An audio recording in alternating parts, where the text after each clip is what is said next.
ಕೆಲವರು ಕೇರ್ ಮಾಡ್ತಾರೆ ಅಂತ ಅನಿಸುತ್ತೆ, ಆದರೆ ನಿಜವಾಗಿ ಅವರು ನಿಮ್ಮನ್ನು ಕಂಟ್ರೋಲ್ ಮಾಡ್ತಿದ್ದಾರೆ. ನೀವು ಇದನ್ನು ಗಮನಿಸಿದ್ದೀರಾ? ಇದರ ಹಿಂದೆ ಒಂದು ಸೈಕಾಲಜಿ ಇದೆ. ಆರಂಭದಲ್ಲಿ ಅವರು ತುಂಬ ಸ್ವೀಟ್ ಆಗಿರ್ತಾರೆ, ಸಾಫ್ಟಾಗಿ ಮಾತಾಡ್ತಾರೆ, ನಿಮಗೆ ಸ್ಪೆಷಲ್ ಅನ್ನುವಂತೆ ಫೀಲ್ ಮಾಡಿಸ್ತಾರೆ. ಆಮೇಲೆ ನಿಧಾನವಾಗಿ ಅವರು ನಿಮ್ಮನ್ನು ಕರೆಕ್ಟ್ ಮಾಡ್ತಾರೆ, ನಿಮ್ಮಲ್ಲಿ ಡೌಟ್ ಬರೋ ಹಾಗೆ ಮಾಡ್ತಾರೆ. ಒಮ್ಮೆ ಸ್ವೀಟಾಗಿ ಬಿಹೇವ್ ಮಾಡ್ತಾರೆ, ಇನ್ನೊಂದು ಸಾರಿ ಕೋಲ್ಡಾಗಿ ಬಿಹೇವ್ ಮಾಡ್ತಾರೆ. ಆಗ ನಿಮಗೆ ಅನಿಸುತ್ತೆ ನನ್ನಲ್ಲಿ ಏನೋ ಪ್ರಾಬ್ಲಮ್ ಇದೆ ಅಂತ ಅನಿಸುತ್ತೆ. ಆದರೆ ಕೇಳಿ, ನಿಮ್ಮಲ್ಲಿ ಯಾವುದೇ ಪ್ರಾಬ್ಲಮ್ ಇಲ್ಲ.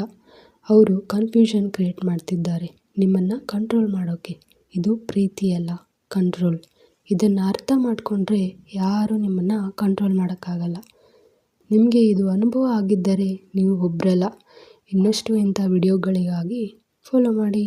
Thank you.